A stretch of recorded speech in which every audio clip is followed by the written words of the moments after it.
This podcast is a work of historical interpretation. While we strive for accuracy, some aspects of history are open to interpretation and debate.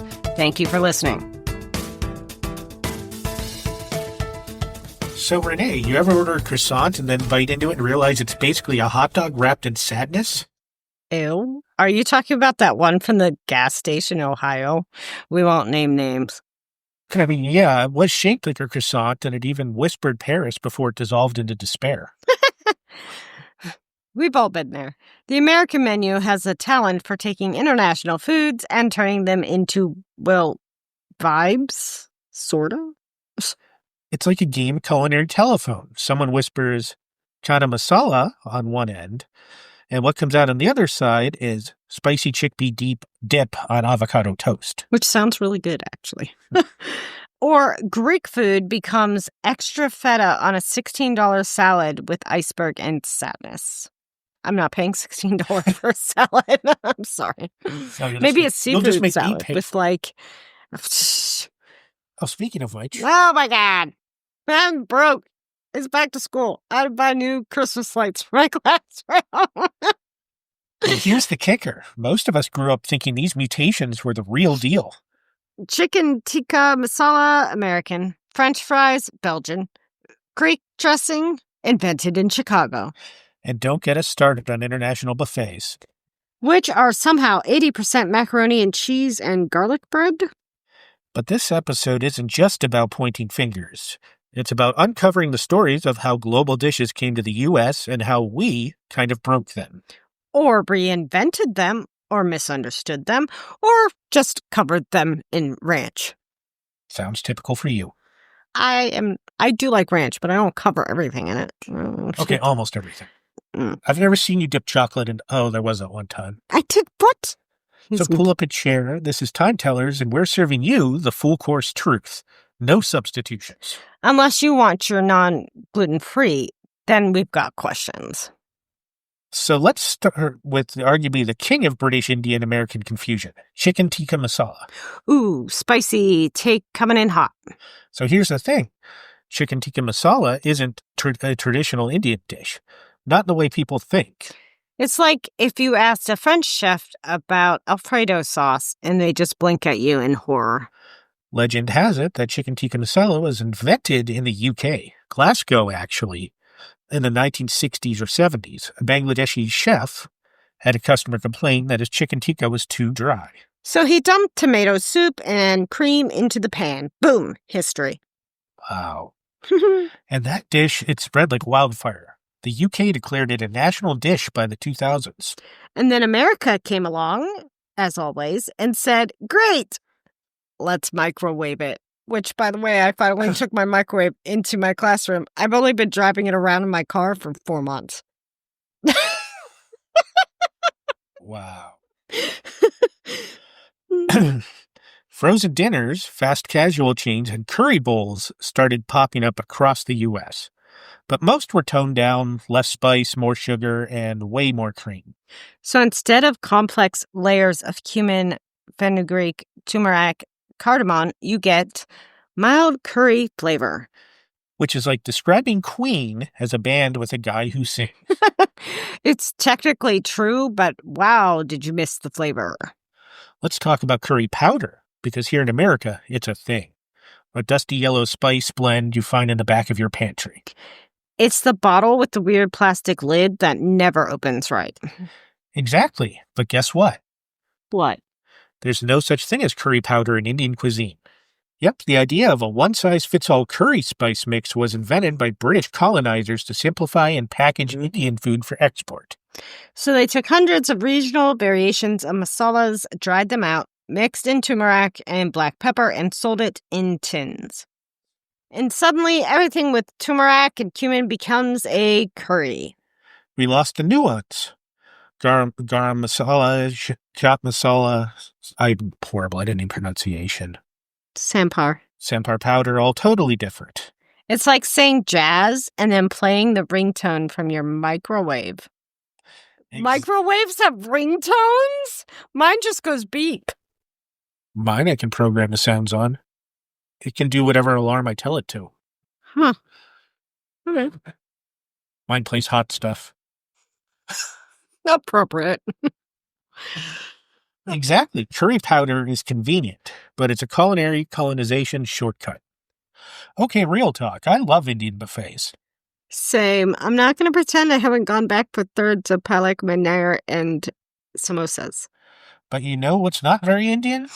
The concept of buffet-style lunch service. That's true. In India, meals are often served family style, hot, fresh, and timed. But in the U.S., Indian restaurants learned that they could boost lunch traffic with buffet-style service. So they adapted, made big batches, toned down spice, added more cream, and labeled everything with English-friendly names. Chicken tikka masala, butter chicken, saag paneer, mango lassi.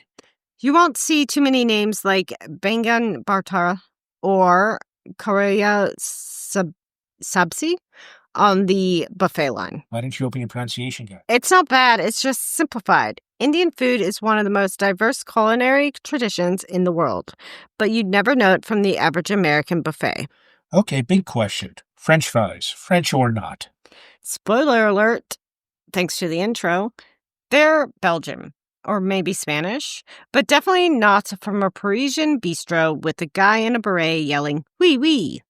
Historical hot take. The earliest form of fried potatoes might have emerged in Spain during the 1500s, right after potatoes were brought from the Americas. But Belgium claims the modern fry crown. There's even a story, probably apocryphal, that Belgian villagers fried fish until the rivers froze, and then started frying potatoes the same way. So how did we get French fries? Blame good old Thomas Jefferson, who loved France. Always. Jefferson wrote about potatoes served in the French manner after a trip abroad. So when fries hit American plates, they got branded French. Which was great marketing. Let's be honest, Belgian fries just sounds like something you'd eat out of guilt at 3 a.m. But here's the kicker. Belgium has spent decades trying to get credit back. In 2014, they even tried to get their fries listed as UNESCO Cultural Heritage. Meanwhile, in America, we turned them into curly fries, waffle fries, chili cheese fries, and whatever happened at Arby's in 2006, which is around the time I was probably working there. Nope, that was a little bit before. Well, after you changed them? I worked there in like 2003, but still. Oh, you mean back when they still had ham sliders? Yeah. Okay. And before they started ruining what number was it? The chicken honey, what's the one, the chicken sandwich with the honey mustard? I think I remember. The chicken club or whatever. Before they started putting veggies on it, because I used to be able to just order it without having to say no lettuce or tomato. Okay. And then they started putting them on it. Okay, well, I do need to eat dinner at some point, so. What are you eating for dinner? Whatever Mark's making for dinner. Oh, so you're not going to have Belgian fries? No. Oh. We need to finish this. That's Let's fair. Ha! French fries may be Belgian by birth, but they've been fully adopted into the American fast food pantheon, complete with ketchup, ranch, and drive-through shame. French toast, another one of those misnamed foods that shows up at every diner. Is it actually French? Nope, it's actually ancient. The Romans had a version of it, soaked bread fried in oil and topped with honey. Which sounds pretty good, honestly. Over time, different countries had their own takes. In France, it's called pain perdu, which means lost bread, because it's a way to use stale bread. Mm-hmm. That's so poetic. In America, we call it bread that slaps. By the time it hit the States, the name French toast was locked in, probably as a branding choice to make it sound fancy and European. Because old bread soaked in eggs doesn't exactly scream brunch special. And once again, American diners put their spin on it. Syrup, powdered sugar, whipped cream, bacon on top, sometimes even stuffed. It went from a humbled fix for food waste to a diabetes speed run. And today, it's a menu staple from IHOP to Cracker Barrel. 100% American in attitude, 0% French in origin. Okay, time to confess. Have you ever eaten one of those frozen Michelina French entrees? I have. Chicken cordon bleu in a plastic tray.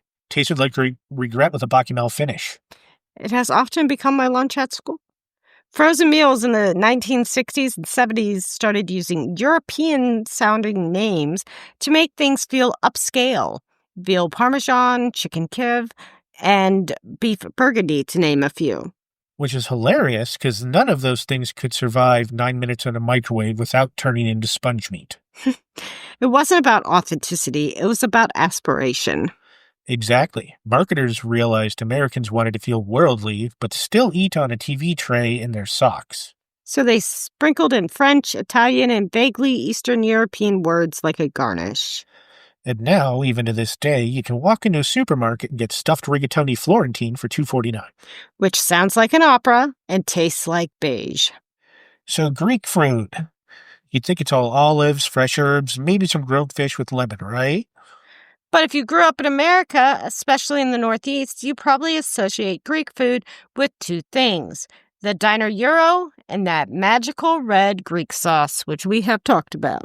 Yes, we mentioned it briefly in our burger episode. Yes. Let's talk about the gyro first. In Greece, gyros were often made with pork or chicken, cooked on a vertical spit, topped with onions, tomatoes, maybe fries, and wrapped in warm pita with tzatziki.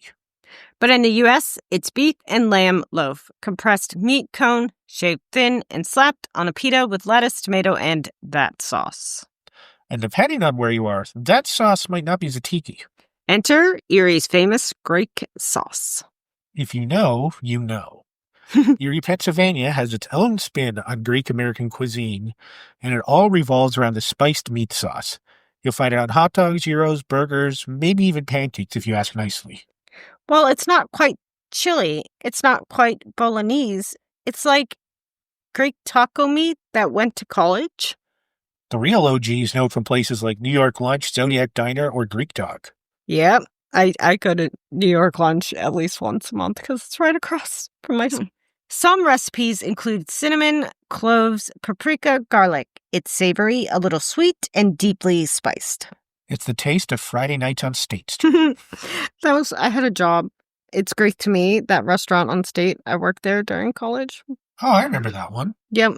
Me and my ex, we worked there. I was pregnant with Shay. Yeah. Anyways, Greek diners across the Rust Belt created these hybrid menus full of American classics plus Greek specials. But they weren't trying to educate, they were trying to survive. And in the process, they created something totally unique. You won't find Greek sauce in Athens, but in Erie, it's a sacred condiment. So next time someone asks you what Greek food is, just smile and say, it depends what exit you take off of I-90. All right, let's head east. Middle East, specifically. Let's talk hummus.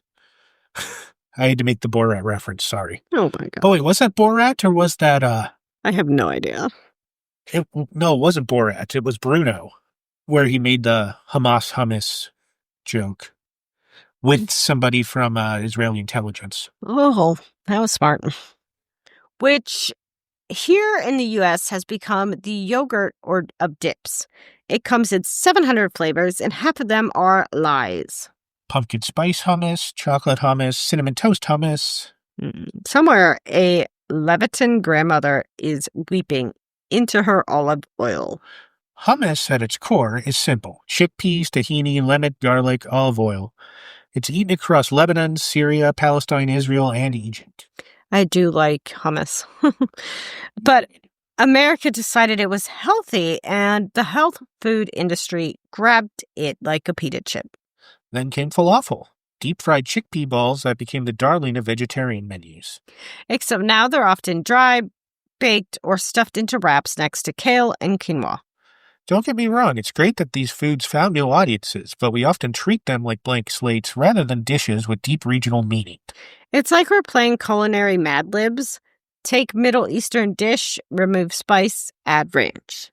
And the result? It's not bad, it's just not quite right. Time to talk sushi. Sushi. Who you say? Or what America thinks sushi is. If your first experience with sushi was a California roll, you're not alone. Crab stick, cucumber, avocado, no raw fish. All rolled inside out with rice on the outside and sesame seeds. Created in LA by the 1960s or 70s by Japanese chefs who wanted to introduce sushi to Americans without the raw fish barrier. And it worked. California rolls became the sushi gateway drug. Then came spicy tuna, Philadelphia rolls with cream cheese, and of course, the deep-fried volcano roll. Which is basically a tempura jalapeno popper wearing a seaweed scarf. Real Japanese sushi is minimalist. Vinegared rice, raw fish, maybe a hint of wasabi. But in America, sushi became theatrical. This is sushi boats, sushi burritos, sushi pizza. Which begs the question, at what point is it still sushi? Answer. If it's wrapped in bacon and dipped in sriracha ali, it is not. Aioli. Answer. If it's wrapped in bacon and dipped in sriracha aioli, it's not. I was going to say, you better have your aioli right. Or the police are going to come after you for misnaming a condiment. Okay. You ever order Thai food and feel like it's just sugar with noodles? Guilty as charged. I once got pad thai that tasted like melted Skittles. And that's not by accident. Traditional Thai cuisine is all about balance. Sweet, salty, spicy, sour, bitter, all coexisting in a harmony. But in the U.S., sweet tends to dominate.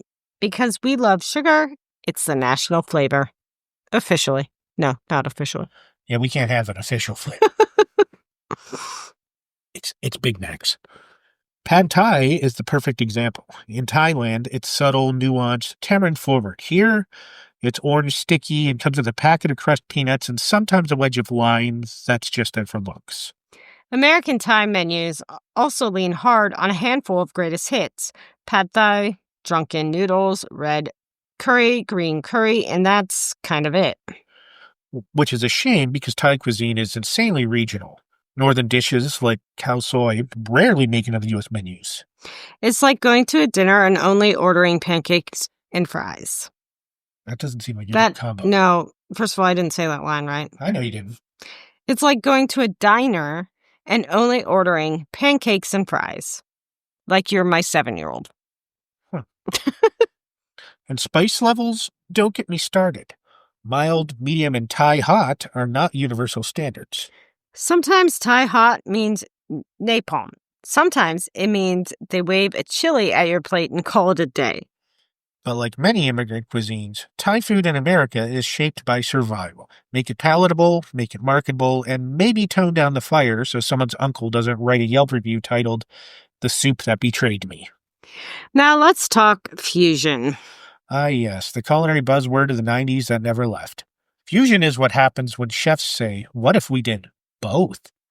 Like Bobby from King of the Hill.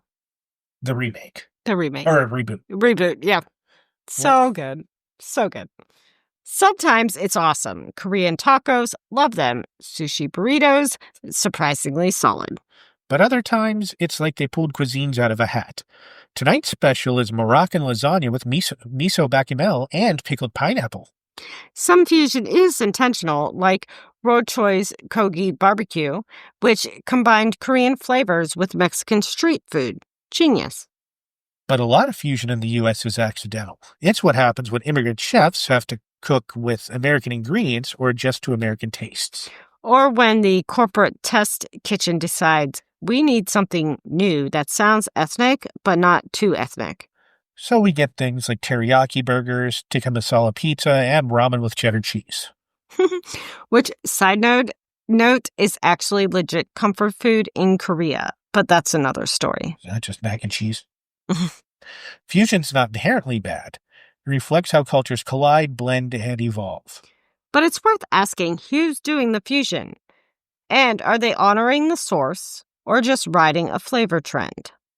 Last week I went to a buffet that had tacos, lo mein, chicken tikka, pizza, and a chocolate fountain.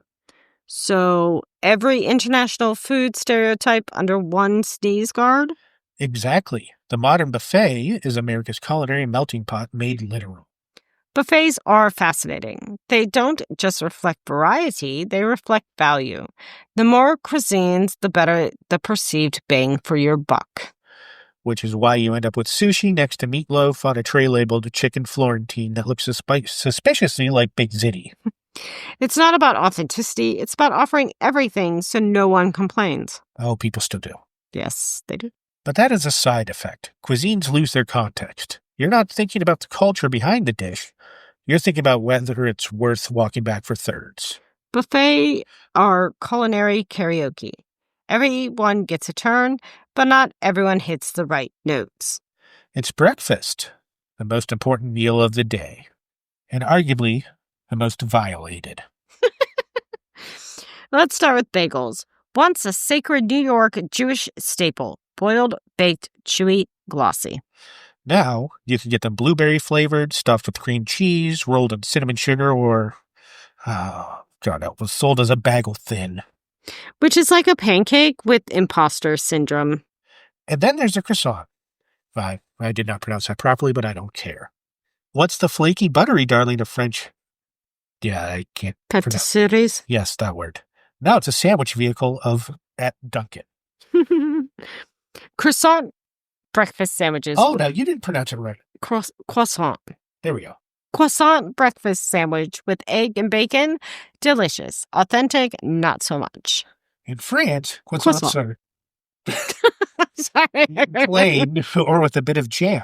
They're meant to be delicate. Here, they're shoved into plastic bags and microwaved. Even French toast got the remix treatment. In France, it's called pain perdu, literally lost bread, a way to use stale baguette. In America, it's thick slices of Wonder Bread, drowned in cinnamon batter, fried in butter, and buried under whipped cream and syrup. We took lost bread and turned it into a dessert with a side of insulin shock.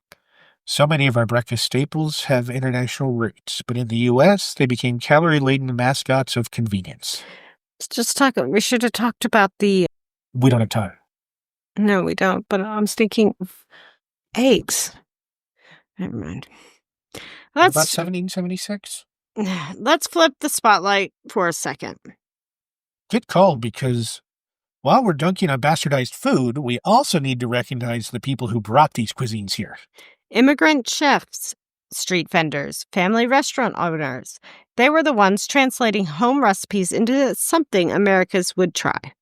They faced language barriers, supply shortages, and cultural resistance, and still they made it work. Sometimes that meant using ketchup instead of tamarind, or switching beef for pork, or dialing down the spice to keep their customers from crying. Especially you. I like spicy food.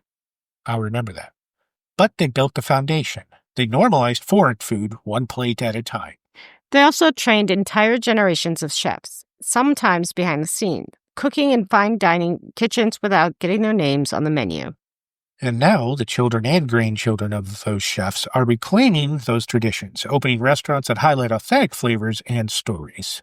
So next time you eat out, don't just judge the dish. Ask about the person who made it.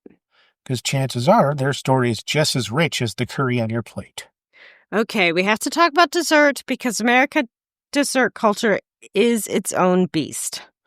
Baklava, delicious Mediterranean pastry, flaky layers of I can never remember that pastry. Phyllo, nuts, and honey. But try finding real baklava at a grocery store. What you'll get is often dry, mass-produced, and way too sweet. Same goes for tiramisu. Authentic Italian tiramisu is delicate, light, espresso-soaked, balanced. Here, it's a giant slab of cream, sugar, and cocoa that's been sitting in a fridge since Tuesday. And let's not even mention mochi ice cream, because that's not how mochi works. Mochi is a sacred Japanese treat. Pounded rice dough, chewy and soft. The American version, ice cream balls with a rubbery coat. We love convenience, we love novelty, but somewhere along the way we forgot dessert used to be... We love convenience, we love novelty, but somewhere along the way we forgot dessert used to be a celebration, not a commodity. We don't just Americanize dinner, we do it to dessert too. It's not a crime, but it is a little sad. So what did we learn today? That the American menu is basically one big remix album. The Taylor Swift version. It means it sucks. That every pizza slice, taco bowl, and pad thai order is the product of history, adaptation, and a lot of substitutions. But that's not necessarily bad. Food evolves, cultures blend, taste change. But knowing the roots, that's the secret sauce. And sometimes that secret sauce is Greek. and only exist in Erie, Pennsylvania. Yep. See you next time on Time Tellers, where history gets a little spicy and a lot saucy. Bye!